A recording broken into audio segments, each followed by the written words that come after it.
Jangan lupa bagi kawan-kawan yang pengen beli buku karangan dari Bung Hatta, ada 10 seri buku yang biasanya ini orang-orang akademisi wajib, terus juga aktivis, masyarakat-masyarakat itu wajib membaca buku-bukunya karangan Bung Hatta. Ada 10 seri diterbitkan oleh LP3S. Dan bagi kawan-kawan yang ingin membeli ada diskon sebesar 15% dan bisa dikunjungi atau dihubungi di deskripsi. Jadi cek deskripsi untuk proses pembelian supaya mendapatkan diskon dari LP3S ini. Itu. Interupsi. Bismillahirrahmanirrahim. Assalamualaikum warahmatullahi wabarakatuh. Selamat datang kembali di channel KK. Kita di sini akan membahas mengenai solusi dari perbincangan konten sebelumnya. Apabila kita kemarin membahas mengenai koperasi yang sesungguhnya semangat filosofi dari koperasi, terus di postingan sebelumnya juga kita membahas mengenai mengerikannya KOSIPA atau koperasi simpan pinjam ya, yang notabene itu menjadi problematika sosial di Kabupaten Garut. Nah, sekarang kita ingin menyajikan solusi bagaimana masyarakat sebetulnya bisa berkarya, bisa berdaya, dan bisa mandiri secara keuangan, secara ekonomi dengan solusi yang ingin kami tawarkan kepada audiens tentunya. Nah, hari ini telah hadir di konten UMKM atau ekonomi ini. Kita dari IK ataupun dari Interupsi telah bekerja sama ya dengan Holistika, dan hari ini kan Cecep sudah hadir. Terima kasih kan atas sudah meluangkan waktu ya untuk bersama-sama memberikan edukasi kepada masyarakat supaya lebih produktif, lebih aktif, dan juga tentu lebih mandiri secara ekonomi. Karena memang kemarin kita melakukan ya podcast bersama Kang Opi, itu ternyata banyak masyarakat yang yang pasrah dengan situasi dan keadaan, sementara gengsi semakin tinggi, kebutuhan semakin banyak gitu, hingga pada akhirnya mereka memutuskan untuk meminjam uang ke KOSIPA atau koperasi simpan pinjam gitu. Nah, bukannya menguntungkan tapi malah jadi lubang tutup lubang gitu. Nah, main aman. Ya, seperti itu. Mungkin itu konsepnya. Jadi dari lagunya Bung Haji Roma Irama kayaknya seperti itu. Nah, hari ini kita ingin berbagi mengenai ekonomi kerakyatan ataupun ekonomi UMKM lah ya. Nah, sebetulnya Kang Cecep ini mendirikan Holistika ini sejak kapan? Ya, tujuannya apa? Holistika. Kalau nanya Holistika berdiri sejak kapan? Berdiri sejak didirikan. Kurang lebih sebenarnya ini ada sejarah memang ketika Holistika berdiri ya. Nah, awalnya memang kan di kisaran tahun 2008, 2007, 2008 saya bersama beberapa kawan itu mendirikan sebuah yayasan yang memang bergerak di multi sektor dulu itu, kecuali di politik. Nah, salah satu bidang gerak kita itu memang adalah pendampingan di bidang ekonomi. Terus ada beberapa proyek yang dipercaya hingga kemudian saya dipercaya sebagai pendamping pelaku usaha. Terus kemudian ada ngebantu beberapa kementerian yang terkait dengan program-program pendampingan masyarakat, terutama fokus di pengembangan ekonomi UMKM, kayak gitu, produk unggulan dan yang lain-lain. Nah, itu terjadi sampai kurang lebih tahun 2010-an tuh. 2010 saya terjun ke dunia bisnis. Nah, di dunia bisnis itu kan karena memang selain daripada saya punya sedikit basic di sebagai aktivis ya. Jadi ada beberapa hal yang kemudian saya pikir ada hal yang salah nih, ada yang tidak tepat nih ketika kita melakukan proses bisnis gitu. Hingga akhirnya ada pola yang lain. Di 2013 saya merubah pola bisnis saya dengan pendekatan sociopreneurship. Nah, dari sana saya mulai mendirikan namanya di 2013-2014 itu awalnya hanya LPK, Lembaga Pelatihan Kerja Holistika, yang fokus melatih ke vokasi masyarakat. Awalnya. Nah, vokasi masyarakat, keterampilan, basic keterampilan. Soalnya saya berpijak pada sebuah gagasan mengenai tentang kemiskinan absolut. masyarakat itu akan berada dalam kondisi miskin secara absolut ketika salah satu faktor penentunya adalah di satu keluarga itu tidak ada yang memiliki keterampilan atau skill. Maka kalau sumpahnya dalam satu keluarga tidak ada satupun yang memiliki keterampilan atau skill, berpeluang besar keluarga ini selalu berada dalam kemiskinan absolut. Akhirnya saya berpikir ya, solusinya adalah pelatihan, membuat model-model pelatihan. Nah, pelatihan apa ya? Nah, ajang pelatihan dulu itu karena saya punya bisnis di bidang fashion, konveksi, maka yang pertama kali saya buka pelatihan itu 2 kejuruan, menjahit sama membatik. Saya kerja sama sama BLK. Awalnya kita bergerak di sana. Batiknya batik Garutan. Batik Garut dan sebagainya sih. Kita bisa tonton channel YouTube Holistika Sinergi lah jadinya ya. Babancong batik Babancong ngaranna teh. Batik Babancong. Di search di YouTube-nya batik Babancong. Kayak bakalan kabar nu kasih. Coba jangan cek. Nah, itu awal-awal saya bergerak sebagai pelaku usaha, model bisnis yang saya kembangkan itu basisnya entrepreneurship. Karena saya memberdayakan beberapa rekan, intinya adalah saya tidak mau membangun satu kawasan pabrik. Tapi saya mencoba membangun sebuah basis-basis produksi di masyarakat. Gitu. Karena ya pengalaman saya memang di aktivitas kemasyarakatan ya. Nah akhirnya itu terbangun. Nah ketika saya terjun ke lapangan sebagai pengusaha ternyata masalahnya itu lebih bisa sih.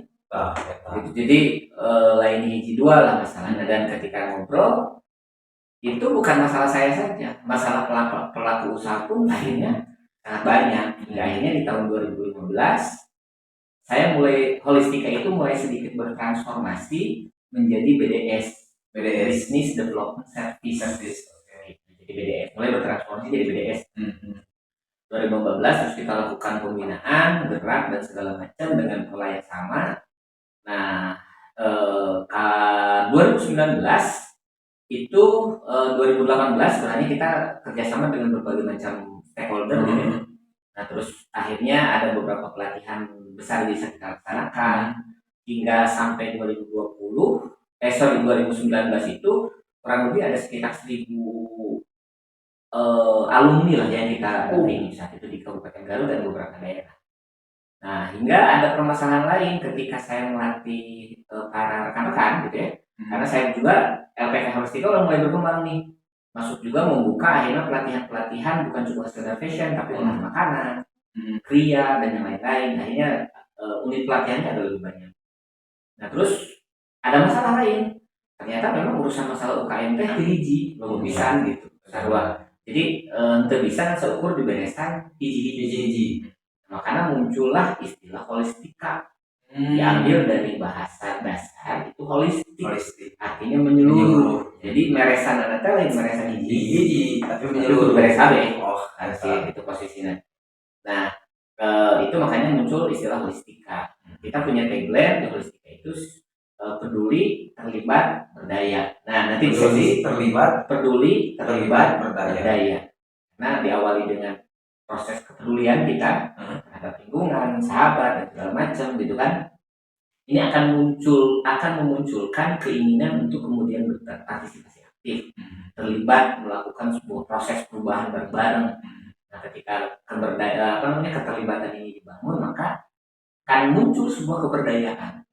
Ini filosofis ini mah di satu waktu lah kita bedah khusus ya, ini agak panjang memang. Kayak kalau ngobrol filosofis peduli, terlibat dan berdaya. Ini menjadi basic nilainya si holistika. Jadi ketika aktif pun kita harus 3 hal ini menjadi penting. Jadi sebelum kita terjun melakukan pembinaan, sentuh dulu nih sisi kepeduliannya. Nah ini kita coba bergerak, terus kemudian pernah 2019 kita mendirikan yang namanya Rumah Produksi Bersama. RPB Holistika dulu di Jalan Pembangunan. Nah ini full 100% saya biayai sendiri. Gitu kan. Tanpa ada bantuan dari swasta lain. Tanpa bantuan dari swasta, tanpa bantuan dari pemerintah, full saya biayai sendiri dari CSR perusahaan saya. Kayak gitu. Nah terus kemudian kita berjalan beberapa waktu dan alhamdulillah saat itu keberadaan RPB Holistika ini menjadi salah satu solusi lah bagi kawan-kawan, terutama bagi para pelaku usaha awal yang ingin coba uji coba produk, mencari akses pasar dan lain-lain. Cuman 2020 pandemi menghajar kami, gitu kan. Perusahaan saya juga kolaps saat itu, hingga akhirnya CSR juga tidak ada. Jangankan CSR, untuk menyelamatkan diri sendiri pun juga repot. Akhirnya ya mau tidak mau si Holistika, si RPB ini mesti saya tutup, karena nggak ada bantuan dari siapa. Sementara di sisi yang sama, di waktu yang sama, sebenarnya itu adalah waktu ketika para UMKM membutuhkan bantuan. Benar. Sementara di satu ketika itu kegundahan saya luar biasa saat itu. Iya. Saya bermaksud untuk memberikan bantuan kepada rekan-rekan UMKM, sahabat-sahabat saya. Tapi di sisi lain, pandemi menghajar perusahaan saya hingga akhirnya saya tidak bisa membiayai operasional rumah produksi bersama, itu harus tutup. Yang seharusnya jadi penyelamat saat pandemi, kita pun juga sama-sama tilep. Wah, itu luar biasa gundah. Akhirnya ya di tahun 2021 kita mulai bertransformasi. Saya mulai meredesain ulang Holistika hingga akhirnya sekarang Holistika benar-benar holistik. Karena menyeluruh, karena kita bukan hanya sekedar BDS, kita juga bukan cuma sekedar LPK. Kita sekarang punya yayasan Holistika Sinergi Berdaya, dan kemudian kita juga di bawahnya itu punya 2 PT. Di bawah nanti punya 2 PT.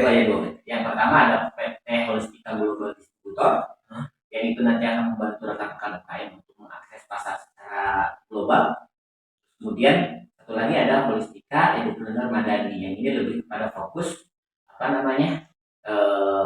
untuk channeling, proses channeling kemitraan dan segala macam. Jadi kita sudah bertransformasi. Jadi akhirnya saya berpikir ya mendampingi UMKM itu nggak bisa setengah-setengah, mesti selesai gitu dari awal sampai ujung, itu benar-benar mesti tuntas gitu. Karena kalau semuanya tidak tuntas, ya gantung beres Beres pada akhirnya. Nah, kita ini makanya dijadikannya holistik.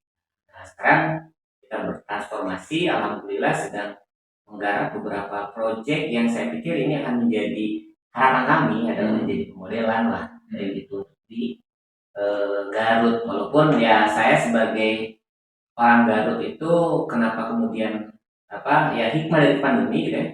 Selama sebelum tahun 2020 saya itu lebih banyak melakukan pembinaan itu di luar Garut. Justru di luar Garut. Di luar Garut. Proyek saya kebanyakan di luar Garut. Kamis di Jakarta, terus kemudian ada di Lampung, terus ada di Jawa, di daerah Gunung Kidul, terus di beberapa daerah kebanyakan di luar Garut justru. Proyek saya ketika pandemi kemarin gawe gitu kan, balik ke Garut, pulang bisa kemana? Saya mulai berpikir ya ini mungkin waktunya kemudian saya melakukan sesuatu, fokus di Garut, membuat model di Garut. Sukses story saya kebanyakan di luar kota, di luar kota Garut maksudnya, kayak gitu.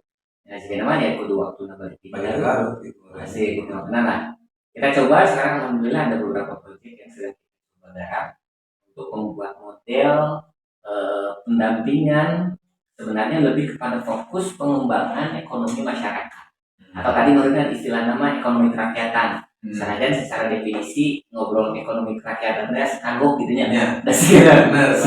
Sika tendensi nanti kemana gitu kan. Tapi ya itu hanya sekedar sebuah frasa yang ya kudu nama orang berani untuk mengatakan itu tentang ekonomi kerakyatan. Kita coba membangun sana, cuman sekarang saya mulai lebih terstruktur programnya, dan kita mencoba ada 2 basis. Kita ada yang pertama adalah basis komunitas, pendekatan kita, yang kedua adalah basis desa. Nah, jadi terintegrasi dengan desa sih. Nggak terintegrasi di desa, yang itu terintegrasi di desa.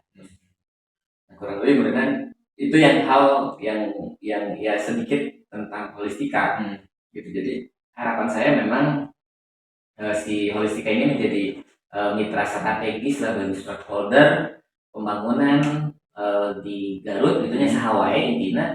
Nah, hayu bebarengan dan Holistika mah terbuka itu dalam rangka meningkatkan potensi ekonomi di Kabupaten Garut.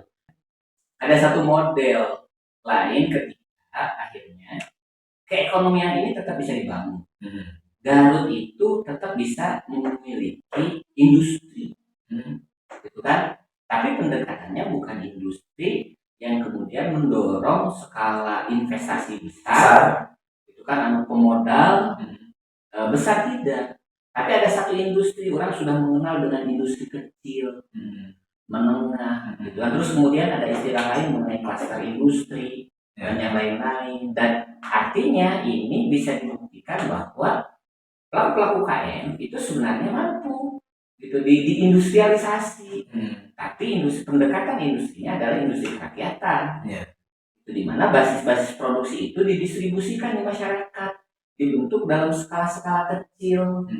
Jika gitu, nah tapi diperkuat akhirnya secara sistem, supply chain-nya dibangun, regulasinya disiapkan, kan gitu. Terus kemudian akhirnya koneksi antara hiji aktivitas usaha dengan aktivitas usaha itu benar-benar bisa disiapkan. Nah, itu beberapa bentuk. Kenapa saya berani berbicara seperti ini? Karena dari tahun 2017 saya sudah bisa membuktikan. Saya berpancung Garut, itu kan bekerja sama dengan beberapa kawan-kawan kita di namanya di kelompok penjahit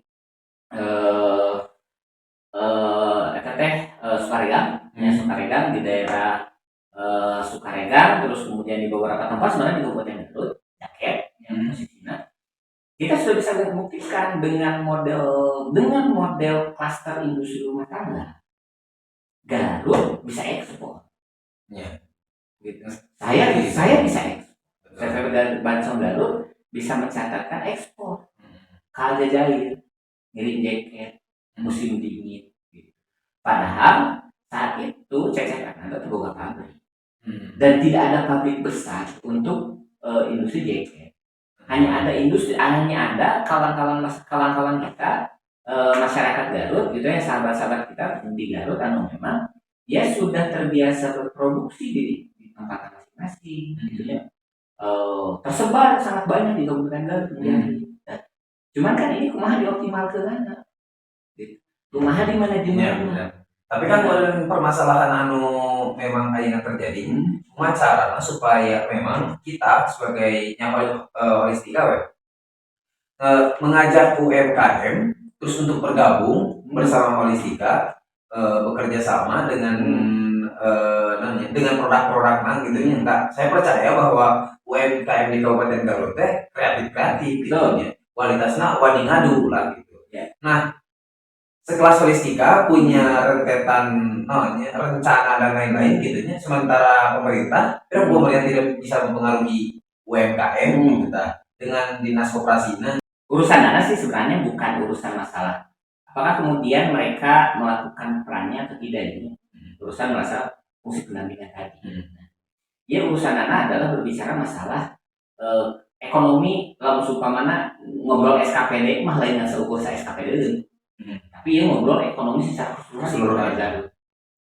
Artinya ketika berbicara ini bukanlah kemudian menjadi peran dinas koperasi atau Indah, Bungkul atau dinas pertanian, ketahanan pangan, lain yang seukur mereka secara terpisah-pisah. Nah, iya masalahnya ayeuna itu kan kadang-kadang seolah-olah itu fungsi masing-masing itu berbeda-beda. Seolah-olah tidak ada keterkaitan antara ini dengan lain pada akhirnya. Gitu. Nah, hingga iya mah ada UKM dominasinya ya di dinas koperasi. Kau tanggung jawab pasti. Iya mah perdagangan, ada urusan masalah bagian pindah gitu kan. Hingga akhirnya pindah dulu. Paling. Gitu. Nah, memang saat ini kalau sumpahnya secara fungsinya, gitu. Dinas UMKM di Garut itu kan punya tenaga pendamping, digaji, kan sih gitu, digaji bulanan, gitu kan, dikontrak dan segala macam. Nah, ya saya juga pernah menjadi pendamping dinas UMKM, digaji oke sarua, pernah saya setahun kita, terus kemudian di provinsi oke pernah digaji jadi pendamping sarua, dan cukup banyak. Cuma permasalahannya bukan hanya sekedar apakah kemudian fungsi itu dijalankan atau tidak. Ada hal yang kemudian lebih besar kudu dijawab. Ya dibawa ke mana? Ketika ngejalankan fungsi itu, fungsi pendampingan itu mau jadi kemana? Akhirnya menjadi Udah jadi Nah, itu jadi pertanyaan. Dinas UKMM berenang akhirnya jalan sekarang. Ya, Indah ya menjalankan fungsinya sendiri. sendirinya. Dinas pertanian ya jalan sekarang. Ketahanan pangan ya sarua. DPMPD ya sarua dan khususnya bidang ekonomi dan Ekonominya. ya gitu. Terus kemudian akhirnya peternakan perikanan nggak jalan terus. Jadi seolah-olah koneksi. Padahal kalau sumpahnya kita ingat janjian no teh martabak teh di dieu teh nya aya dinas UMKM, aya dinas peternakan, aya dinas ari kana mah aya rendah laut saya gitu. Aya dinas pertanian kan sih gitu ya. Aya dinas ketahanan pangan fungsi. Aya dinas di dieu teh. Posisinya iya kan seukur ngobrol di hukum. Ya, posisi nanti. Jadi itu bisa akhirnya kurang merasa bahwa lepas begitu saja. Dan akhirnya kia berenang. UMKM anu nyanyi martabak, manehanana moal bisa nyanyi martabak. Itu posisi nanti. Lamun berkacang. Kacang teh moal hadir. Lamun sumpamana dinas pertanian, itu jalankan fungsinya tapi yang benar. Itunya. Di dia teh aya naon teh ngaranna teh keju. Kan moal jalan. Bangun Indah mah Lain tidak peternakan akan melakukan pembinaan ya peternak sapi dan segala macam gitu oke berenang bahan-bahan anu kudu didatangkan di luarnya karena terfungsinya ya di Indah posisi nanti harga tipung kan itu ayeuna beda harga namanya posisi nanti aci ayeuna ge nya rada lumayan naik posisi nanti terus kemudian kemarin kasus minyak kan itu luar biasa yang pelaku-pelaku UMKM anu memang basis goreng kan sih itu teh luar biasa bisa setengah naik biaya produksi pesawat minyak. Jadi kan lagi urusan hiji, lagi urusan sadinas gitu sih. Nah, siga nama hal ini yang kemudian kurang kudu ada dibenahkeun gitu sih. Sehingga akhirnya ngobrol di Garut teh satu pertanyaan yang penting. Iya, lamun berbicara masalah ekonomi, ekonomi kerakyatan tadi, ada istilahnya UKM, ada istilahnya KM, gitu nih sih gitu posisinya. Iya, sebenarnya di bawah kemana pengembangan ekonomi kerakyatan anak? Tapi aya tuh kan ungkapan atau pernyataan di pemerintah mengenai tujuan dia. Nah, itu ada di tiap dinas. Oh, jadi beda-beda tuh. Ya beda. Sebenarnya irisan itu tiap-tiap dinas itu sudah ada. Irisan nama saya kakak. Jadi irisannya itu sudah ada. Cuma dia umumnya nempelkan, umum naikkan. Jadi akhirnya tujuan akhirnya program jalan baik serangan. Gitu. Untuk ngebentuk secara keseluruhan. Contoh sih dia ini pertanian. Nah, ya program benar beberapa kawasan di Cisurupan gitu ya, sih bangun sentra agro dan yang lain-lain, kawan-kawan kita dan segala macam. Apakah kemudian dia terkoneksi dengan basis-basis penunjang lain, UMKM dan segala macam? Atau anu lebih sederhana mah kieu lah anu lebih konkret nama berbicara masalah pariwisata. Nah, ada menarik karena ya pariwisata bagi saya pelaku UKM itu adalah wujud. Salah satu channel market besar berarti buat saya besar atau enggak relatif sebenarnya tapi buat saya sebagai pelaku UKM pariwisata itu adalah channel saluran untuk kemudian saya bisa nyeluarin produk kan sih gitu posisinya. Nah dan tujuan pariwisata itu kan jangan datang ke income-nya. Artinya perekonomian di satu daerah itu akan meningkat ketika ada pariwisata. Kan logikanya sederhana sih gitu. Ini pertanyaan sih gitu. Ketika pariwisata datang, ya sebuah kawasan wisata sebutkan desa wisata datang, dibangun gitu ya di beberapa titik. Terus kemudian akhirnya itu dibangun ya. Ketika dibangun tempat nangis dialusan dan segala macam. Datangkah wisatawan? Dalam pariwisata itu tujuan anak bisa duit. Ya. Nah, misinan duit yang naon Oleh. kan harus Heeh. oleh-oleh ngasih gitu Heeh. beli souvenir Heeh. kaulinan Ya. tiket sare kendaraan kan kayak gitu Heeh. itu biaya-biaya keluar yang pariwisata. Pariwisata. Nah, pertanyaan anak mana dulu gitu itu yang tiket ente letiknya Ya. di asuka nanti situ bang ini suaranya apa tuh Terang. nah tayangan tuh Oh, kan nggak selesai itu nah akhirnya dua berenang sama kopi bahasanya Ya. bahasa hukum dia jana Oh, dari kembali segala macam kuliner. kuliner kan bisa jadi tiket mah bayar 20.000 jajan mau bayar 100.000 Benar. artinya memang ketika wisatawan datang spend budget terbesar itu jangan dari kuliner konsumsinya segala macam kan kayak gitu Betul. cari souvenir mulai pertanyaan anak eta menyin nya eta barang-barang anu didahar ku wisatawan dina saha duitna asup saha lamun seumpama punten datang kadinya nya anu diinum teh produk-produk merek tertentu pabrikannya anu tidak boleh disebutkan namanya dalam podcast ini soalnya jadi sponsor nah berarti berenang duitnya teh lain datang ke diterima orang dahareunana jadi segala macam nah gitu artinya mereka udah diterima duit ke orang Garut mana seperti kayak mengukul gitu salebihna data 100.000 itu dibawa ke batur ke perusahaan paling bener ke orang Garut mah jualan anak ya tadi seberapa persen tapi lagi balik ke 90%. Benar. Kenapa itu terjadi? Karena tadi itu diberesan KB. Ketika ngebangun satu kawasan wisata, UKM-na, para pelaku usahanya disiapkan, itu dibina, di segala macam, itu diarahkan, gitu kan? Hingga akhirnya kemudian menjadi layak, gitu. Jangan kesian buat dan segala macam. Gitu. Saya nyiar akhirnya karena bantuan sama para UKM Garut, gitu nih UKM Garut. Anu memang bisa nyensi gitu pabrik ya. Izinnya ke saya kali urus saya. Jadi kemampuan itu kemampuan untuk memproduksi itu kita punya. Tapi kadang-kadang ya tadi kusabah minta sinergis antara satu bidang di bidang lain. Terus urusan lebih jauh ngobrol gitu kan sih gitu. Ketika akhirnya beas weh. Anaknya dahan yang segala macam.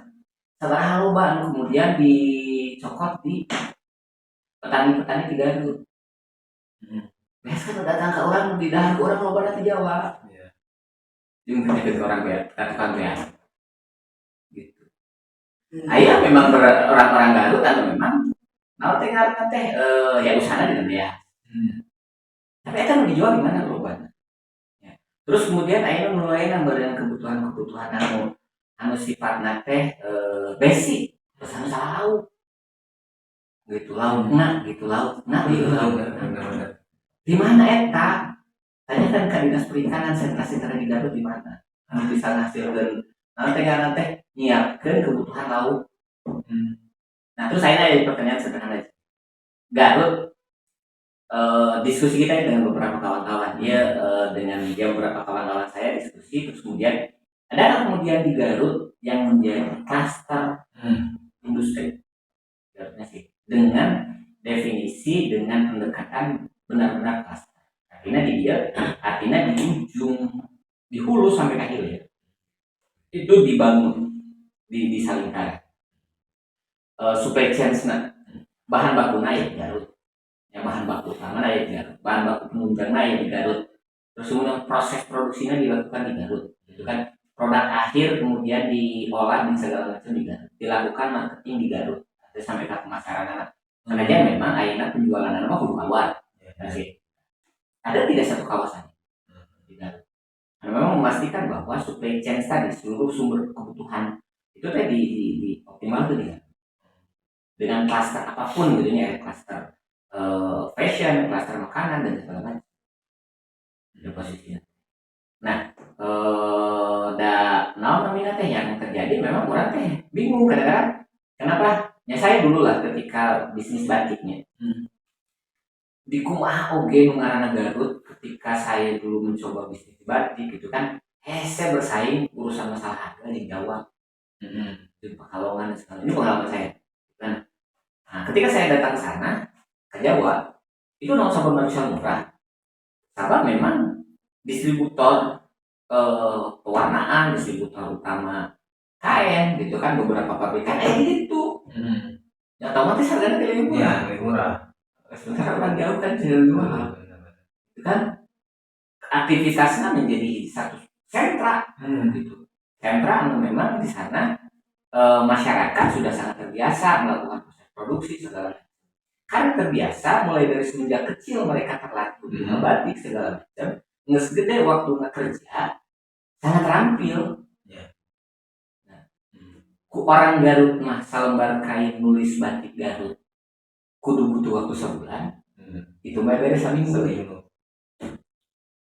karena kan Terampil. tadi terkondisikan kita akhirnya itu terkondisikan kan sih. Nah akhirnya kemarin di ya Sukaregang ada gitu kan kemudian apakah itu sudah menjadi sebuah satu klaster urusan sumber bahan baku tinggi gimana gitu lah.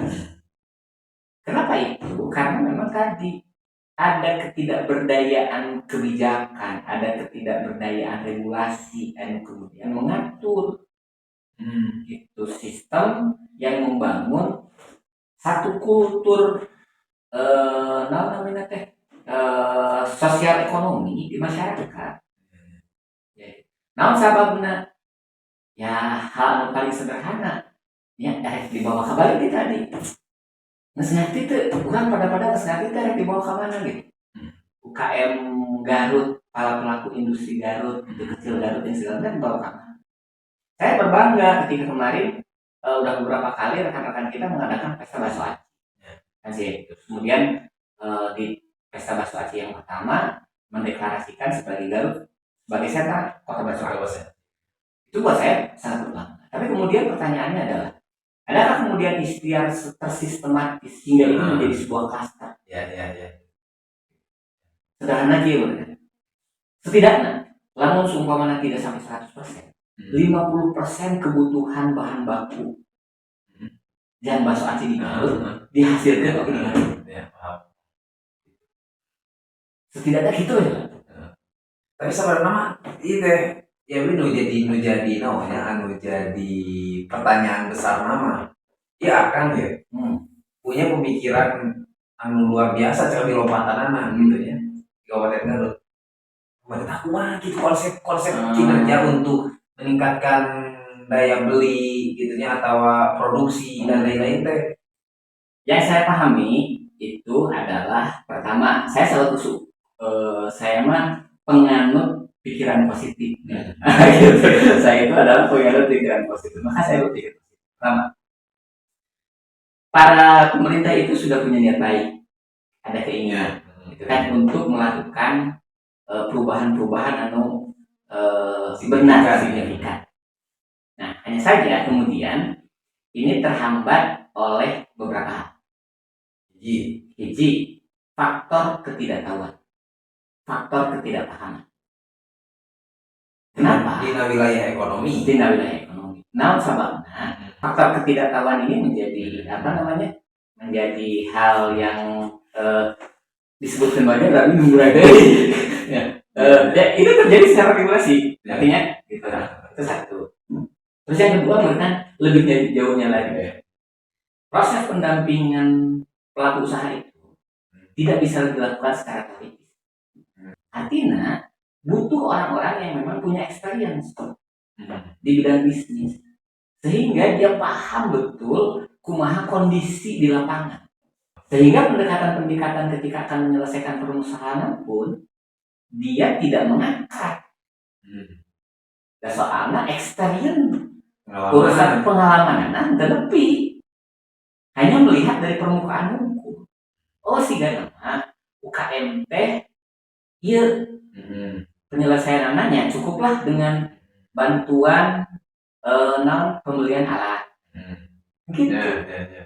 sigana mah UKM teh teu bisa akses pasar lebih halus. Heeh. Sigana mah urusan masalah izin, geus region sosialisasi perizinan, dibantu perizinan. Pelatihan OSS atau Akhirnya OSS segala macam kan gitu. Betul itu dibutuhkan. Tapi apakah kemudian menjadi penyelesaian yang tuntas? ya Kan tidak.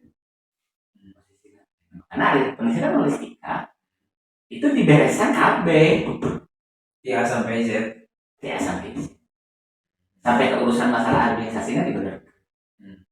Administrasi dibenerkan make teori nu mana? Teori anu memang pikehartieun ku UKM. Tapi ada sederhana memang UKM nanti gitu.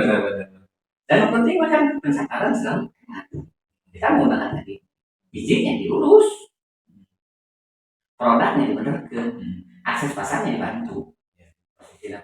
Kan kita punya PT, posisi kita global distributor, jadi beres KB. Posisi nanti setengah-setengah itu faktor hiji. Ya, urusan masalah namanya SDM, kayak gitu faktornya. Jadi niat saya dengan tadi sanepi pemahaman anak, kan gitu posisi. Faktor yang kedua adalah urusan masalah ego sektoral. Kuat bisa diulang. Gitu, merasa bahwa ya, ketika berbicara masalah cluster, menyelesaikan masalah cluster, kita ngobrol ya.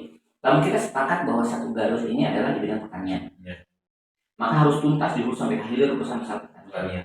Artinya benar, tentukan lokusnya, tentukan titiknya. Sebutkanlah di Sisurupan atau dimanapun. Nah, maka benar, kuduna ya, setiap stakeholder, setiap SKPD yang memang terkait masalah ekonomi teh negara kami disuruhkan. Sehingga urusan masalah budidaya beres, ya pasca panen beres, ya sih gitu posisinya. Kebutuhan suplai pupuk dan segala macam beres, kasih gitu. Ayat keterlibatan banyak sektor dia.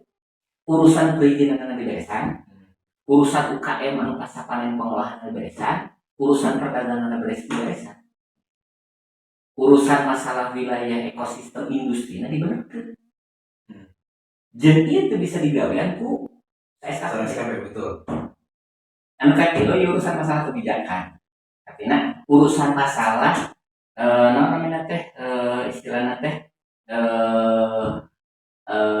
lebih kepada dorongan kesadaran politis di para pemimpin. Dia hadir hari tapi yang wakil bupati gitu sih. Atau anggota dewan. Karena memang tidak ada sense of anu memang benar yang proses ngebangun keekonomian secara utuh, tinggal pada akhirnya kan regulasi kebijakan-kebijakan jadi jalan tidak mengarah untuk ayat instruksi anu tegas itu di pimpinan kayak gitunya kan bisa lagi ego sektoral itu kan bisa diselesaikan dengan salah satu merenang tadi ketegasan arah anu memang jelas di pimpinan. Artinya kan KB ngarah tadi. Pun demikian dengan regulasi akhirnya jeung ya kawan-kawan kita di DPRD lah gitu kan. Yang ngarumuskeun kebijakan mengenai itu. Di wilayah eksekusi kurang kemudian menjadi gagal. Gara-gara naon? Nya gara-gara pilu eta. Oh itu jadi faktor penghambat sebenarnya. Penghambat. Karena kan sih kita memang tadi tidak ada experience ngebangun bisnis, ngebangun ekonomi lah yang dengan support konteksnya bisnis, ngebangun ekonomi yang sih itu kan jadi berat lagi. Karena bagi-bagi pelaku usaha bisnis kan sih saya akhirnya untuk boga gaji bulanannya gitu. Urang teh kan kudu mikir tadi. Gitu kumaha carana nu ngaranna sampah wae kudu jadi duit. Pesulap lain gitu. Iya. Kan ada yang udah gaji mah. Ada yang berapa gajinya sih gitu udah gaji mah. Ayah sampah sampai gaji dipicil baik. Nah ke tali gajian. Dari udah Jadi urusan atur gitu ya. Sama gajian kan ada duit. Ya. Kan ada berapa? Acis bisa duit. Ayah tahu ada duit kan gitu. Maksudnya akhirnya maksud saya itu disikapi dengan serius. Karena saya pelaku usaha, ada potensi sekecil apapun, saya sikapi dengan serius. Kumaha carana keekonomian anak bisa kegali.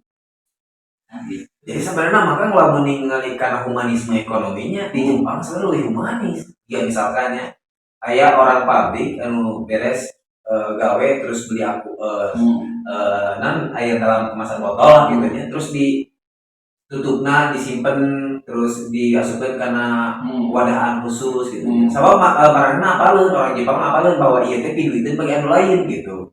Sementara di urang mah kan teu gitu. Tidak ada kayak bentuk kesadaran tadi, makanya kan diawali saya holistika itu dengan peduli.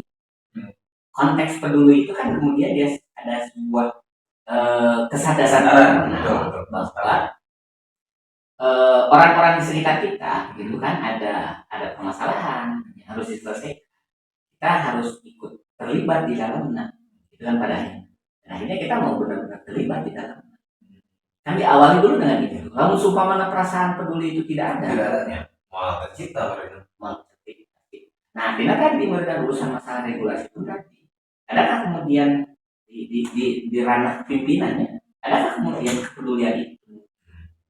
Oke, sudah muncul kepedulian. Pertanyaan selanjutnya, sudah tahu nggak? Sudah ngerti apa? Ente gitu. Kumaha cara mewujudkan kepedulian itu?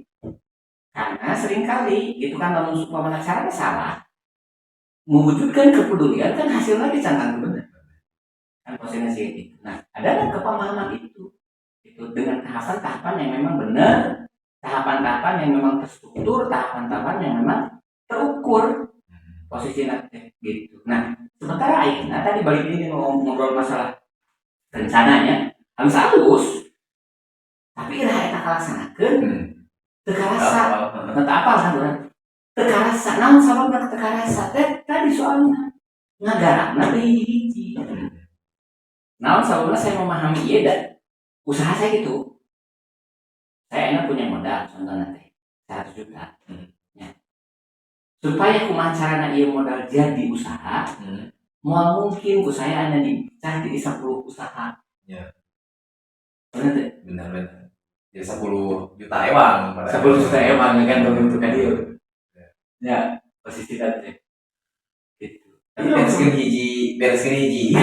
Jadi nges jadi, mereka tinggal jadi. Ayo lebihna, bukan di modal, lebih banyak. Prinsip ngabangun ekonomi kan ya, jauh beda dengan prinsip ngabangun bisnis. Nah, terus apa memang tadi merenangnya dulu orang, lancip orang atau kolot orang di pemerintah. Kan buka experience di ngabangun bisnis, ya. Hingga akhirnya ya logikanya adalah logika beres pegawaian. Nah, terus kan lamun ayeuna ngebahas mengenai UKM ya. UKM. Sebetulnya anu dibutuhkeun paling dasar ku UKM teh naon salian ti pembinaan. Oke. Nah, sebenarnya tadi yang memang pendampingan itu menjadi hal anu pokok dibutuhkan UKM. Cuman pada akhirnya menjadi permasalahan lebih lanjut adalah metodologi pendampingan. Jadi yang menjadi kemudian bermasalah. Karena memang tadi ketika orang mendampingi usaha itu ada teori lah, gitunya sih. Ada teori, ada sistemasi. Anu benar-benar kudu dipahami ku orang yang terjun ke dalam proses pendampingan. Prosesnya sih. Kayak perangkatnya, ya indikator dan segala macam. Nah, gitu, saya menggunakan sertifikasi BNSP di konsultan pendamping UMKM. Insya Allah manajer pengelola sertifikasi manajer pengelola pendamping UMKM gitu BDS. Nah, jadi aya metodologinya, aya carana, aya pendekatan anak memang itu benar. Itu posisinya. Mulai dari tahapan anak proses asesmen itu kan di tiap UKM yang kurang dilakukan. Terus kemudian dari asesmen ini akan muncul permasalahan-permasalahan yang dihadapi oleh para pelaku UKM. Jadi ingat, tiap UKM sanajan produk masalahnya tancang tuh terus. Artinya treatmentnya pun bakal beda. Posisi treatmentnya pun akan beda. Tidak semua kemudian UMKM itu akan masalahnya itu kudu beres urusan masalah di bantuan bere modal, bere mesin sebenarnya sih. Terus diberi pelatihan peningkatan kapasitas pembuatan kemasan, atau sosialisasi OSS. Tidak semua, Beda-beda kebutuhan. beda-beda kebutuhan posisinya. Tapi treatmentnya pun kudu beda karena beda-beda kebutuhan. Tujuan satu UKM dengan UKM lain oke beda. Malahan lebih jauh nanti yang kurang kali lebih jauh deh sih kayak gitu. Nu hiji tukang bakso aci, nu hiji deui tukang bakso aci, nu hiji deui tukang bakso aci. Butuhnya beda-beda. Masalahnya karena model bisnis lagi masing-masing beda-beda. Gitu posisinya. Gitu. Nah, kumaha cara pendekatan anak? Nah, hadir tina pendekatan anak tadi. Kudu disiapkan salah satunya jelema-jelema di Kabupaten Garut anu memang punya kompetensi pendamping usaha anu bener. Nah, holistika ayeuna keur ngagerakeun nyieun namana teh penggerak ekonomi desa. Saha ieu teh? Saha wae anu boga kahayang, anu boga niat meunang manehanana hayang ngamajukeun ekonomi desana. Kumaha prosesna manehanana teh ngadampingi pelaku-pelaku usaha Di desa. Naon syaratna? Syaratna manehanana kudu usaha. Karena tadi saya sebutkeun, mau mungkin hiji jelema bisa ngadampingi pelaku usaha lamun manehna can pengalaman. Ya, yang gitu. Jadi syaratna manehanana kudu boga usaha. Sebenarnya makan kita Lain pengangguran anu kemudian diangkat jadi penggerak, gitu kan? Yang gitu. Yang suka udah sih kayak gitu, bisa kada bikin usaha aku. Ada apa lagi soalnya kan? pernah ngalaman. Apa gitu sih? Kalau kita apa? Ya, mana yang kan minimal basicnya tadi punya experience, ya, gitu pengalaman usahanya segala macam. Lebih sering bangkrut lebih halus. Karena ada pengalaman itu. Ada pengalaman ya. Modal. Jadi lain kudu usaha pengusaha berhasil. Tapi mana pengusaha anu daek survive bangkrut nyobaan deui cara nu lain, bangkrut nyobaan deui cara nu lain. Dari hasil sukses yang tentu eta mah usaha Gusti. Benar-benar. Itu posisinya teh. Itu experience-na. Maka saya neangan jelema-jelema kitu tiap desa. Anu manehna semangatna gede, gitu kan sih gitu. Secara mentalitasnya bagus, geus nyobaan sabaraha kali bangkrut. Saya teh anu kitu. Nah, ku saya kemudian dipoles. Diberi ilmuna. Ilmu ngabangun usaha teh kieu tahapanana. Dipraktekeunana ka saha? Ka manehanana sorangan. Geus manehanana setidakna tarang-tarang ngarti, oh kieu salah urang teh baheula teh kudu nama ieu obatna. Salah urang teh baheula ieu obatna. Beres eta makana selanjutnya saya dilatih metodologi pendampingan. Supaya apa? Kumaha cara mendekatinya, ngalatihna dan segala macam sehingga ketika ngadampingi teh lain dengan sempurna ya. Terus kemudian tiba-tiba ieu kieu udah pasti nama ieu kemasanana harus di upgrade kudu dialusan dan segala macam. Ieu kesalahan kebanyakan. Karena kan tentu loh KPUKM kudu dirubah kemasan. Kan gitu. Akhirnya posisinya ieu mesinnya kudu di tambahan gede segala macam. Can tentu loh. Nah, ya makanya aya metodologi. Jadi saya akhirnya si penggerak ekonomi desa teh hiji manehna mental harus nya diberi experience manehna jalan usaha sorangan dilatih teori mengembangkan usahana dipraktikkan ke manehna geus tuntas manehna kemudian kurang dibina metodologi pendampingan. Tapi kan lamun di holistika aya pelatihan secara ieu teh bertahap misalkan kontinu. Aya pelatihan. Di holistika aya tahapanana, aya istilahna teh aya modul-modulna lah. Terus aya modul-modulna jeung modul-modulna. Ieu yang saha, ieu saha segala macam. Malah di holistika mah para pendamping pun ketika bergabung itu di asesmen. Gitu. gitu. Aya KKP kualitas KKP pengukuran kualitas kewirausahaan pribadinya diukur heula. Jadi gitu. Jadi ya tadi lah mungkin eh, apa namanya teh beberapa pendekatan tadinya harus kurang coba dipahami gitu bareng-bareng. Jadi ya saya adalah penganut pikiran positif, Mas. Insya Allah mudah-mudahan pemerintah kita itu sudah ada niat baik. Pastilah ya kalau Gitu. Nah, tinggal mudah-mudahan ieu kumaha carana prungna eta mudah-mudahan kudu dibeunah babarengan. Nah, sederhanana mudah-mudahan kumaha carana ya urang mimiti ngobrol we ngobrol barengan. Asik gitu. Urang buka obrolan barengan gitu nya sih gitu urang mimiti nuruhkeun ego masing-masing sektoral dan segala macam urang dulu satu meja gitu hasil gitu terus kemudian ngobrolkeun aya masalah ieu kira-kira saha nu bisa nulungan segala macam. Ini disebut proses sinergi kan sih. Karena ya dan holistika pun membangun itu. Holistika tidak bergerak sendirian. Saya berenang di bantuan rekan-rekan di akademisi. Ya. Salah satunya berenang rekan-rekan saya di kampus Uniga dan saya di Tekon. Itu membantu saya di urusan masalah di teori akademisi. Nah, kemudian ya saya juga sama bekerja sama dengan pemerintah, dengan Indang, dengan dinas UMKM, dengan apa namanya Depan, agama, urusan sarang halal segala macam kan gitu. Nah, kita pun sama menjalin kerjasama. Itu kan posisinya kayak gitu. Terus dengan pemerintahan desa, kami berjalan kerjasama. Jadi tidak sendirian.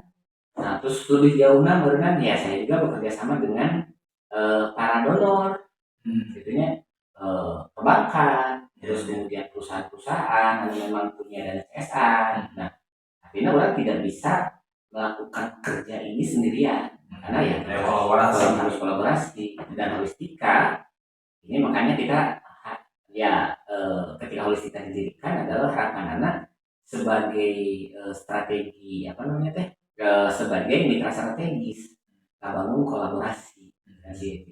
Nah karena insya Allah kita di Jalan Kasunan nomor 58 itu ada RPB holistika jadi bahwa bangkrut akhirnya kerja deui sih itu di Jalan Kasunan 58 kayak RPB holistika cuman RPB ieu baheula mah rumah produksi bersama ayeuna mah RPB P nanti bisa rupa-rupa bisa produksi bisa pemasaran bisa pelatihan bisa pengembangan holistika ya sih gitu posisi nanti tadinya ge ya tadinya jangan ruang riung aya kedai lahnya jangan hari segala macam aya dalam produk aya tempat kan gitu kemudian si aya tempat laboratorium olahan makanan ya, walaupun kecil lah sih saya mau modalan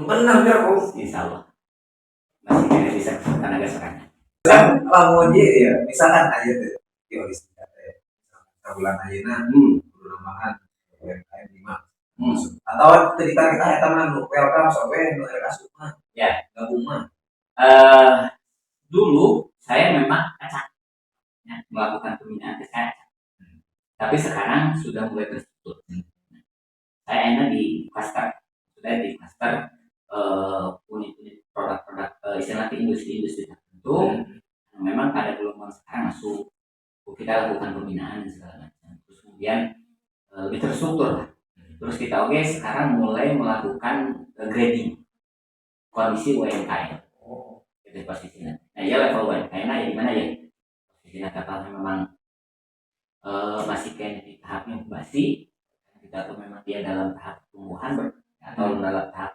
kembang posisinya kapal memang sudah siap ngelandas gitu nah kita mulai di grading kayak UKM anu memang dia itu memang kekuatannya adalah fokus di produksi maka kita akan kelompokkan pada kelompok cluster UKM pada kelompok yang memang dia adalah UKM basis produksi produk tertentu nah ya UKM anu memang dia kuat nanti adalah di contoh di marketing segala macam kita kelompokkan di kelompok itu nah apa supaya tadi pembinaannya lebih bisa terukur lah terus target menjadi jelas posisinya jadi targetnya kita menjadi jelas jadi contoh ya Aina kita coba sedang fokus untuk beberapa produk gitunya pangan saya targetkan karena tiga tahun yang akan datang masyarakat berada di Garut salah sajina ieu kudu aya jadi sentra kerupuk. Jadi targetnya sederhana, meureun kumacarana Garut bisa ekspor kerupuk. Gitu. Maka tidak tahu tahun iya saya di baik basis desa dan daerah-daerah yang lain basis kelompok komunitas saya nanya anu industri kerupuk itu dikolek dikumpulkan terus kemudian di asesmen kurangnya mau lebihnya dan segala macam terus kemudian diperbaiki aspek perizinan produksi dan yang lain-lainnya gitu scale up dia standarisasi targetnya berenang 3 tahun dari Garut bisa ekspor kerupuk. Contohnya gitu. Terus oke kayak kaset tipung, lahan tepung dan segala macam. Jadi di kelompok-kelompok sih. Jadi ya sudah mulai terstruktur gitulah posisinya. Nah, siapa saja yang boleh masuk sawah ya? Perorangan yang enggak, komunitas oke lebih bagus. Ya ada beberapa komunitas UMKM sih gitu aja. Silakan bangga. Basisnya pada desa juga ya apa-apa kita terbuka nanti berenang ya kita mau sama-sama bareng gitu untuk istilahnya bertumbuh kembang kebutuhan anak-anak bebas kebutuhan anak hanya sekedar diajar kayak yang BDS diri sok saya dibantuan itu saya panggilkan namun semana yang dia siga holistika ya itu saya dibantuan panggilkan pegawaian saya lebih enteng. Wah, bener yang mengabdi bener itu bantuan. Itu ngabdi dah tujuan lagi. Oke, gitu. Cuman tadi ada wilayah-wilayah impact yang perlu dipikirkan. Jadi beunghang sorangan teh tinggalna. Dicurigai mah. Kabar curigai warga kan barudak bisa. Kan kegiatan gitu sih. Sih, kalau mau nama barangnya harus ada. Itu maksudnya itu. Nah gitu dan posisi nanti ya artinya tadi satu sisi kita memang ada kebutuhan finansial yang tapi kemudian sisi lain kita punya fungsi sosial yang harus berjalan. Apakah kemudian dua hal ini bisa disinergiskan dan saya bisa ya kebutuhan ekonomi manajemen ya segala macam bisa jalan urusan sosial pun tanggung jawab orang secara sosial pun itu dituntaskan penuhi gitu. Nah karena yang konteksnya tadi sociopreneurship dongengnya kayak ngobrol panjang deh ya jadi kan dia mah kan ya sebenarnya namanya generasi muda teh loba di Garut bahkan ya permasalahan kebutuhan yang ekonomi ya pendapatan gitu nya kan banyak sih iya teh si pemuda-pemuda muda-mudi di Kabupaten Garut teh anu kreatif cuman apa jalurkeun kudu ka mana ya misalkan di sabaraha komunitas ataupun kampus itu budak teh resepen dina yang kreatif lah jelemana gitu tapi teu apal kudu ka mana jeung kudu kumaha gitu kan meureunna ieu mah ajakan di akan selaku daripada holistik gitu ngajak ka muda-mudi mahasiswa pemuda supaya lebih produktif jeung nyalurkeun bakat teh tersalurkan lah seperti itu. Kalau saya sederhana ada satu komunitas kreatif di Garut itu sudah banyak lain holistik kampung gitu kan ada buat aja banyak kalau komunitas kreatif dan satu dengan yang lain itu punya kekuatan masing-masing punya kelebihan masing-masing maka saya sarankan adalah satu hal di ayeuna keneh meureun tong cicing lima gitu nya lamun supaya dinas sosial media ya aktif mencari komunitas-komunitas itu pilih dan bergabung iya banyak suku pilih ukur bergabung pilih dan bergabung dengan komunitas yang menurut kalian itu cocok dengan kalian saya kudu minta hasil ke holistika itu ketika memang cocok dengan holistika dan anak-anak gak capek-capek hati gitu pilih karena saya ada banyak komunitas-komunitas di entrepreneurship komunitas-komunitas kreatif gitu kan aya kreatif hub aya naon-naon segala macam di Garut maka kuncinya satu bergabung gitu kan itu satu maka mereka menawai sok bebas dan ya salah satunya mereka holistika oke yang membuka diri jika memang merasa bahwa holistika cocok gitu kan dengan metodologinya sesuai itu dengan yang diinginkan dan dibutuhkan oleh kawan-kawan silakan datang ke Jalan Pasundan nomor 58. Jalan Pasundan nomor 58. Masih di depan Wisma Yasmin. Oh, iya. Nah, jadinya Nura dan Alkok sedikit jadinya ya warung lah ya. Nah, gitu. Silakan datang. Gitu. Kalau memang merasa bahwa holistika itu cocok. Kalau semuanya tidak cocok, ya silakan keluar lagi. Cari yang lebih cocok. Gitu karena ya hidup perlu dibawa bahagia, Pak. Ya. Jadi kita jangan ya saya tidak mengklaim kemudian holistika ini adalah organisasi atau lembaga gitu ya yang memang paling sempurna dalam metodologi, tidak. Saya punya metodologi dan yang lain pun juga punya metodologi. Metodologi saya menurut saya ini teruji, gitu kan? Dan cocok saya jalankan, maka saya jalankan. Ada metodologi yang lain yang mungkin itu lebih cocok dengan kawan-kawan, silakan ambil. Nu penting mah teu cicing gawe di imah. Yang untuk diri gitu. Dan untuk diri, nu penting mah tidak melakukan sendirian. Oke. Ketengahan suara-suara. Udah ya? Ya. Sepakat posisinya. Kan sedikit itu yang penting itu. Nah, terus kemudian pada level tertinggi komunitas-komunitas ini ya, yuk kita jalin komunikasi. Gitu. Karena tadi saya menyadari bahwa holistika ada satu sisi lemah. Kan gitu. Nah, mungkin yang lainnya juga ada sisi lemah yang bisa ditutupi oleh holistika. Sering mengisi gitu. Akhirnya sering mengisi pada level komunitas. Gitu. Jadi akhirnya kita bisa benar-benar sinergi bebarengan, tidak ada yang lebih super power. Kasih itu ke Power Ranger. Power Ranger gitu. Tidak ada gitu kan posisinya dan ya aku punya peran itu gitu. Masing-masing punya peran. Silakan berjalankan. Rekan-rekan yang punya keinginan ekspektasi tertentu ya silakan pilih. Itu tidak istilahnya bukan sebuah keharusan. Gitu. Saya tadi kalau merasa cocok dengan holistika silakan dulu. Holistika terbuka gitu. Kawan-kawan pemuda mahasiswa yang pengen bergabung. Betul. Terus Pak, saya sudah gabung di kelompok ieu. Menang teh asup di holistika. Rek 100 komunitas oke sekiranya. Sampai gitu kan saya. Posisinya. Yang penting kan manfaat. Yang sekiranya geus teu manfaat, entong cicing di dinya capek, biar energi. Pun lebihnya holistika. Saya masih gitu. Jadi dengan rasanya cocok di holistika, jadi semuanya manfaat di holistika, ya keluar. Baik gitu. Karena saya merasa mampu cukup ya saya tinggal keluar gitu baik dan naon karena kalau pakai nih warga lain butuh yang dengan kapasitas kita kemampuan kita yang terbatas masih ya tadi apa namanya kita juga harus berpikir bahwa ini adalah kerja kolektif. Ini adalah masalah sosial yang harus diselesaikan dengan pendekatan sosial dan juga dijalankan oleh banyak orang karena sosial. Jadi nggak bayar saya unggul. Jadi kewajiban kita semua untuk terlibat. Maka silahkan jalankan sesuai dengan peran masing-masing, dengan kemampuannya masing-masing. Ngan lo hiji teh hiji, nuntong teh hiji, kowe. Gitu.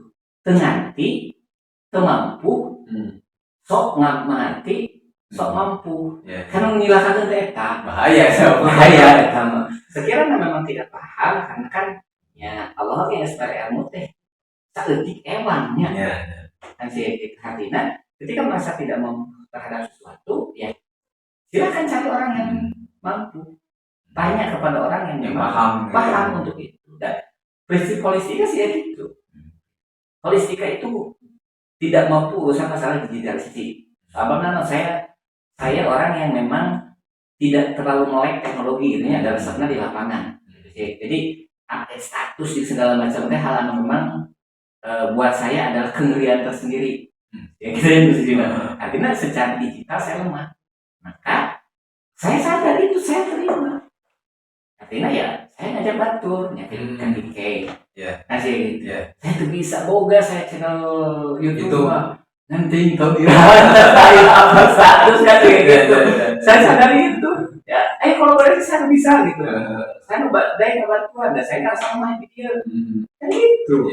Posisinya ada aspek-aspek lain, karena di riset ya, gitu kan nanti di riset lah, secara metodologi dan secara risetnya di riset. Gitu. Saya akui bahwa holistika punya kelemahan itu, mampu di riset gitu. Karena saya tidak kebanyakan orang-orang lapangan. Maka saya datang ke kampus, gitu.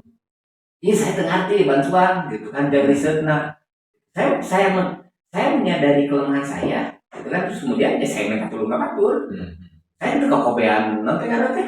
Saya bisa segala macam. Dah, bakal silakan. Maka saya minta bantuan ke kawan-kawan saya, itu di kampus.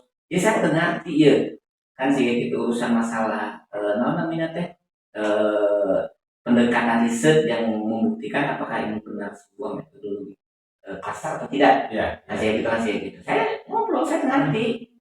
Ya, saya minta bantuan. Terbuka misalnya. Ya, Terbuka ya. Banyak sekali saya bisa gitu kan tertutup gitu dengan teorinya gitu ya, dengan pengalamannya gitu. Hingga pada akhirnya yang berkembang maksudnya karena tidak mendapatkan ilmu-ilmu baru baik di lapangan ataupun secara teori gitu ya. Untuk masuk ke pengusaha tersebut gitu. Hingga pada akhirnya tadi benar kompeten nyilakakeun bisa gitu. Terakhir kan statement terakhir ya Kang. Statement terakhir kangge UMKM jeung ekonomi di Kabupaten Garut. Ya sebenarnya kita memang semua sedang berproses menuju proses lebih baik gitu sih. Dan setiap orang, setiap lembaga, setiap institusi itu punya orientasi masing-masing, punya caranya masing-masing. Silakan lakukan itu. Sesuai dengan kapasitasnya, sesuai dengan kemampuannya. Hanya saja, yuk mari kita mulai terbuka menyadari kekurangan masing-masing. Menyadari kemudian apa yang menjadi kekuatan saya, apa yang menjadi kelemahan saya. Dan setelah itu orang ngobrol untuk saling menggenapkan kekurangan itu. Nah dengan ini salah satu prinsip penting kemudian kita bisa membangun secara sinergis. Jadi masaknya kita istilahnya ego sektoral, masaknya bisnis atau usaha-usaha yang sifatnya adalah segala kesorangan itu sudah selesai. Sekarang adalah masaknya economic sharing. Ya, ekonomi bisnis ekonomi berbagi. Artinya kita tidak bisa melakukan semuanya khusus sorangan. Nah, ini kita harus berbagi dengan siapapun, berbagi dengan orang-orang yang memang mampu menutupi kelemahan kita. Bukan berbagi dengan siapapun, tapi setidaknya berbagilah dengan orang-orang yang mampu menutupi kelemahan kita. Kunci untuk bisa melakukan itu nyata dari hijilah sadar diri. Namun kuatna orang, namun lemahna orang. Lalu ketika orang sudah menemukan kekuatan orang, ya kuatkan itu, kokohkan itu. Ketika kita sudah menyadari kelemahan kita, jangan ditutupi. Gitu. Sadari, terus kemudian cari orang, cari mitra, cari lembaga lain yang kompeten di bidangnya untuk bisa menggenapkan kekurangan kita. Maka dengan proses itu akan terjalin sinergi, barengan maju. Nah, urusan berbagi pun kan pada akhirnya menjadi sebuah hal yang pasti mutlak dilakukan. Gitu. Nah, logika saya kan sederhana sekarang. Apakah lebih baik kita mendapatkan 10.000 satu, kan gitu ya, dengan kita mengerjakan semuanya, atau lebih baik kita mendapatkan 1.000, tapi bisa kita mengkalikannya jadi 100. Di mana 8.000 tadi, nukuduna 10.000 dibagi-bagi ke Batu. Kan prinsip dari ekonomi sharing seperti itu. Itu posisinya. Nah, maka ya kita mulai itu saja ke siapapun. Artinya rekan-rekan para pengusaha UKM, ketika rekan-rekan kuat di produksi, fokus di sana. Lemah di marketing, cari orang yang bisa menutupi. Rekan-rekan yang memang kuat di marketing, ya silahkan jalankan marketing. Cari mitra di di produksi. Kan sih gitu. Nah, kebanyakan saya perhatikan banyak UKM yang kemudian bangkrut itu ketika dia itu sebenarnya di rumah marketing. Jalan terus marketing. Tiba-tiba dia tergoda beralih nyen pabrik sorangan. Pas pabriknya jadi bangkrut kan. Gitu. Karena tadi dia keluar dari zonanya dia, dari kemampuannya dia. Itu posisinya. Itu satu bagi pelaku UKM gitu ya. Makanya sinergi ini bisa terus dibangun. Terus kemudian ya dari pemerintah pun orang tua kita atau kakak kita di SKPD gitu ya, di dinas ya, coba mulai menyadari itu pun juga, mulai terbuka dan segala macam. urusan masalah anggaran sebenarnya hal yang bisa kita diskusikan, gitu ya. Jangan ya kita kudu ngobrol anggaran dulu gitu maksudnya, karena urusan anggaran itu hal yang bisa kita diskusikan sebenarnya. Kita dialogkan bareng-bareng. Dan ketika saya datang ke dinas pun tidak selalu kok orang dengan komentar anggaran gitu maksudnya. Tapi kalau memang ada permasalahan itu ya kita cari solusi bareng-bareng. Itu dalam semua mana ayat anggaran yang memang belum teranggarkan, ada kebutuhan yang belum teranggarkan, kayak gitu. Kita akan melakukan ini nih, tapi ternyata anggaran nanti kan ayat karena memang perubahan ke dicoret anggota dewan gitu kan sebetulnya. Itu kan bukan hal yang perlu kita masalahkan. Ya kita cari solusinya. Kalau memang ini dianggap sebuah langkah yang perlu dilakukan untuk melakukan perubahan, pendekatan cukup banyak kita sih dengan kolaborasi dengan rekan pengusaha kan gitu, terus kemudian oke narik CSR dan yang lain-lain, atau mungkin kalau perlu iuran dan banyak cara yang bisa dilakukan. Nah gitu itu ya kakak-kakak kita, bapak-bapak kita, orang-orang tua kita di SKPD. Nah, terus kemudian di tertinggi mungkin di apa namanya teh di pimpinan, wakil, bupati, pak wakil, terus ada saudara-saudara kita di DPRD. Ya setidaknya paling tidak ada satu target yang kita jadikan bahwa ini adalah kesepakatan untuk mewujudkan Garut punya sesuatu yang layak, benar-benar layak dibanggakan dan berefek. Jadi dengan seukur dibanggakan buku tapi tidak berefek. WTP itu sesuatu yang dibanggakan. Tapi pertanyaannya adalah apakah berefek? Apakah berdampak? Kan gitu posisinya. Nah, kita coba di wilayah ekonominya, bukan di wilayah yang lain-lain dari infrastruktur udah ngerti. Kita setidaknya ada yang bisa kita lakukan dan kemudian berefek. Ya kita duduk istilahnya teh ya, bareng-bareng satu fokus kesepakatannya.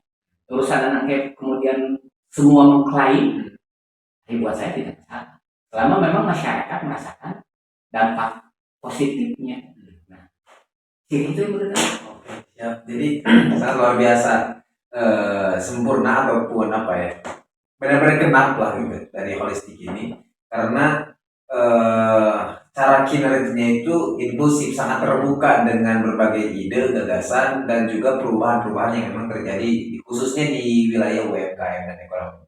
Nah, jadi kawan-kawan, bagi kawan-kawan yang pengen bergabung atau pengen menambah ilmu dan wawasan, silakan mengunjungi Holistika di Jalan Pasundan nomor 58A ya.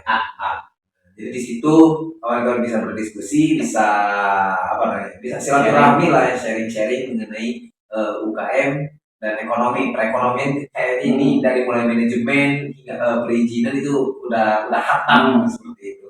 Jadi jangan lupa juga untuk setiap hari Kamis kita sediakan atau kita khususkan kontennya itu tentang UMKM aja bersama Holistika gitu ya. Jadi ada ruang khusus gitu supaya kawan-kawan yang memang tadi bingung mencari ruang gitu ya. Nah, kita sediakan di channel kita ini untuk berinteraksi dengan kawan-kawan UKM gitu, untuk memberikan ilmu baru tentang ekonomi.